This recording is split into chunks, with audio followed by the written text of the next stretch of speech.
바로 오원춘 사건입니다. 잔혹했던. 네. 수원에서 귀가하던 한 20대 여성이 중국 동포에게 납치돼 살해된 사건입니다. 갑자기 우 씨는 A 씨를 집으로 끌고 들어가 성폭행하려다 반항하는 A 씨를 살해하고 시신을 훼손했습니다. 범인은 40대 오원춘입니다. 그 오원춘 사건은 피해 여성이 퇴근을 하고 집에 가던 중이었었어요.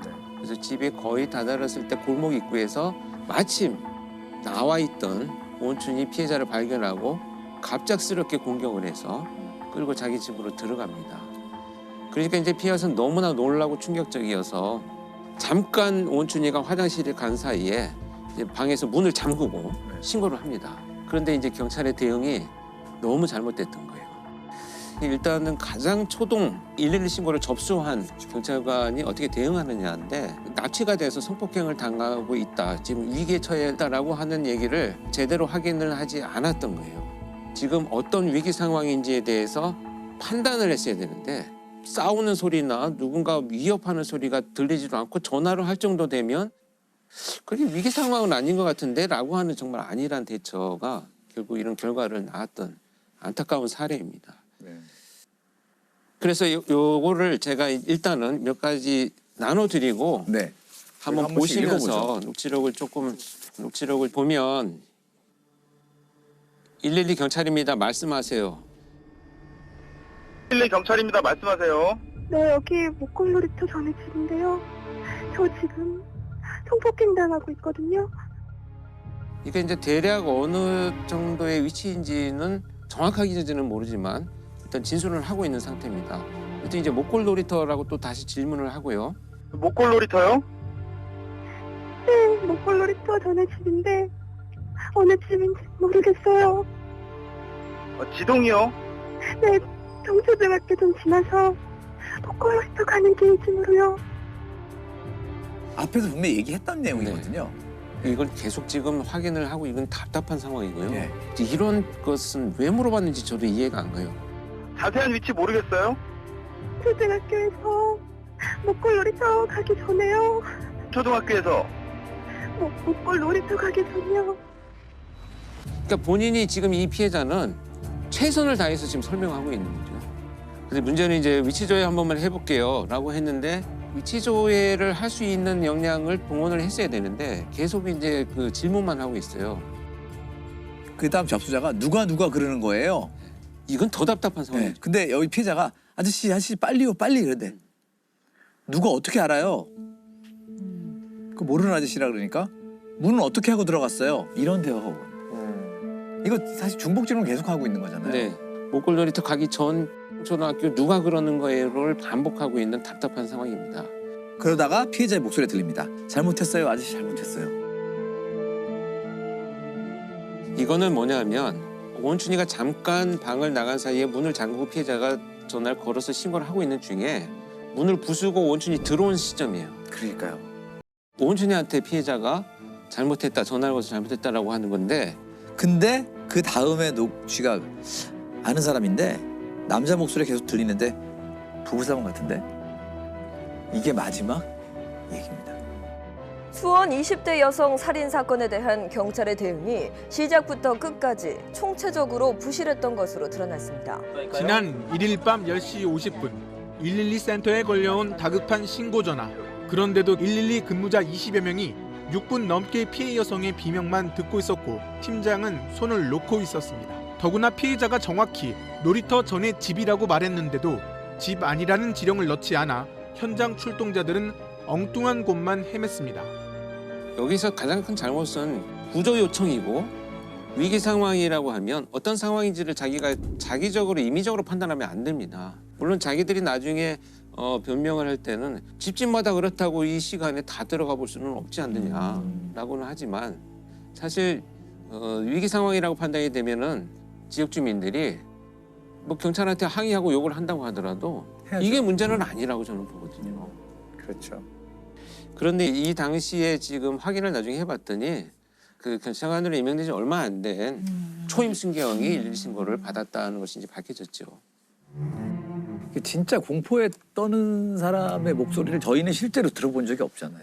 예, 그 사실은 이런 감지 능력이 경험이나 여러 가지로 좀 있어야 되는 분들이 받아야 되는 것 같긴 해요. 네, 당연히 이제 그 112 상황실에 이제 사실 발령이 되려면 충분히 교육도 되고 경험이 있는 사람으로 당연히 했었어야 된다. 이것도 조직적인 문제죠. 개인의 문제라기보다는.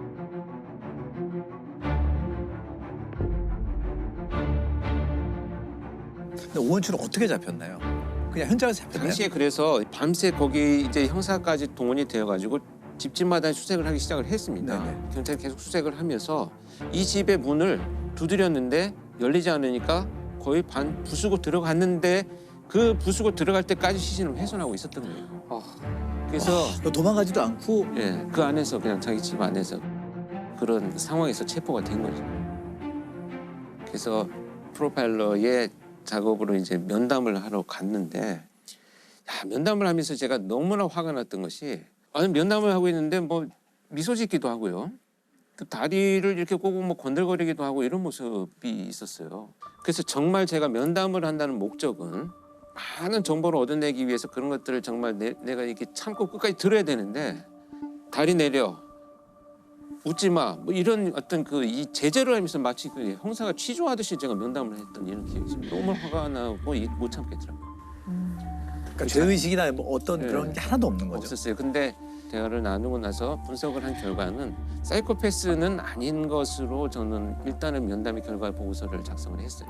나중에 검사 결과도 20점 정도기 때문에 사이코패스가 높지는 않다는 결과가 나오긴 했습니다만 또 어떻게 그럴 수 있을까요? 그러니까 이게 뭐냐면 어릴 때부터 성장의 배경을 쭉 들어보니까 사회적인 학습을 경험할 기회가 전무했었어요. 어떤 일이 발생했을 때 내가 어떻게 대처해야지 뭐 이런 성장하면서 우리가 조금씩 배워가는 사회화 과정이 너무 없었기 때문에 그 상황이 됐을 때 대처할 수 있는 합리적인 방법을 자기가 못 찾고 그냥 계속 훼손만 하고 있었던 거죠. 뭐 윤리 의식이라든지 기본적인 바탕이 되는 사회화되는 과정들이 지식이나 이런 게 하나도 없다라는 전혀 거죠. 없어요. 오원춘에 대해 대법원이 사형이 아닌 무기징역을 확정했습니다. 무기징역을 확정함에 따라 또다시 사법부의 법 적용이 너무 느슨한 것 아니냐는 논란이 불거질 것으로 보입니다. 자, 이 사건 이후에 112 시스템이 좀 바뀌었나요? 경찰의 위치 추적에 관한 법률이 그동안 계속 요구가 됐었는데 통과가 안 되다가 오원춘 사건을 계기로 통과가 되어버렸어요. 그래서 위치 추적을 할 수 있게 되는 법이 시행이 됩니다. 그 당시만 해도 경찰이 강제로 위치 추적을 할 수 있는 권한은 없었습니다. 그러니까 그전에는 소방의 협조를 받아서 그것도 당위성을 설명을 해야 되고 뭐 이런 과정을 거쳤는데 이게 생략되고 이제는 경찰이 바로 긴박한 상황이다라고 판단이 되면 본인의 동의가 없더라도 통신사의 협조를 받아서 나의 위치 정보를 강제로 오픈시켜서 확인할 수 있도록 지금 법이 또 개정이 됐습니다. 그다음에 이제 2013년에 이제 통합 시스템을 구축을 하면서 예전에는 이게 112 신고가 이렇게 경찰서마다 상황실에 있었어요. 근데 그거를 통합을 하면서 기준을 만들었어요. 112 종합 지령실에 발령을 날 수 있는 요원은 최소한 수사 형사 3년 이상, 그다음에 교통사고 처리 3년 이상라고 해서 그 자격이 있는 사람들이 교육을 받고 통합 시스템에 와서 근무를 하면서 이제 신고를 받는 사람은 자기 혼자 지금 지령을 듣고 있잖아요. 상황실에서만. 그러면 출동을 하는 요원은 무전 지령만 받기 때문에 지금 얼마나 위급한 상황인지를 사실 감이 없어요. 근데 그거를 지금은 출동하는 경찰차에 달린 내비게이션을 통해서 같이 듣게 되어 있어요. 그 대화를 들으면서 출동하는 경찰관은 정말 이걸 사이렌을 켜고 가야 되나? 끄고 가야 되나도 판단을 해야 되죠. 이런 미미한 부분까지 결정할 수 있는 것이 코드화되어 있습니다. 코드의 어떤 그 방식이 이때부터 도입이 되기 시작을 했죠. 여성 비명이 들리는 등의 상황에서는 통화 중이라도 긴급 출동합니다. 경찰이 긴급 신고에 적극적으로 대처하기로 했습니다. 통화 도중 출동 지시가 필요한 코드형 사건의 경우 특별 관리하고 코드 1인 경우에는 최단 시간에 출동시키기로 했습니다. 지금은 이런 시스템이 잘 구축이 되어가지고 훨씬 효율 있게 지금 대응을 하고 있습니다. 이 바뀐 시스템으로 해결된 사건들이 좀 있었나요? 아마 이제 여러분들 뭐 여러 방송에서 보도가 된 내용들인데 2018년에 데이트 폭력 피해자가 감금이 되어가지고 신고를 하면서 여기 모텔인데요. 짜장면 좀 배달해 주세요라는 신고가 있었습니다. 근데 그걸 정말 수사를 오래 했던 형사가 여기 발령 나서를 받으면서 모텔인데 분명히 112 신고인데 짜장면을 배달해 달라고 하는 것은 지금 이 사람이 말을 못하는 상황이라는 것을 직감을 하기 시작했어요. 경찰입니다. 무슨 일이세요? 네, 여기 모텔인데요. 짜장면 필요해요. 짜장면이요? 혹시 남자친구한테 맞았어요? 네. 짜장면 집이라고 말하면서 저한테 말하시면 돼요. 여기 502호예요. 502호 가시고 똑똑똑 두드리면 문 열어주세요. 네. 짜장면 빨리 갖다 드린다고 하세요. 남자친구한테.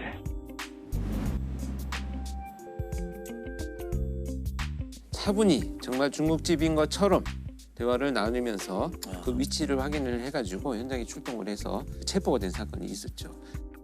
이 전에 그런 교육이나 이런 사건들이 없었으면은 이거 그냥 장난 전화로 112에 전화해서 짜장면 갖다 달라는 게 장난 전화라고 우리 생각할 수 있잖아. 신고 접수를 받는 분들이 좀 더 섬세해지고.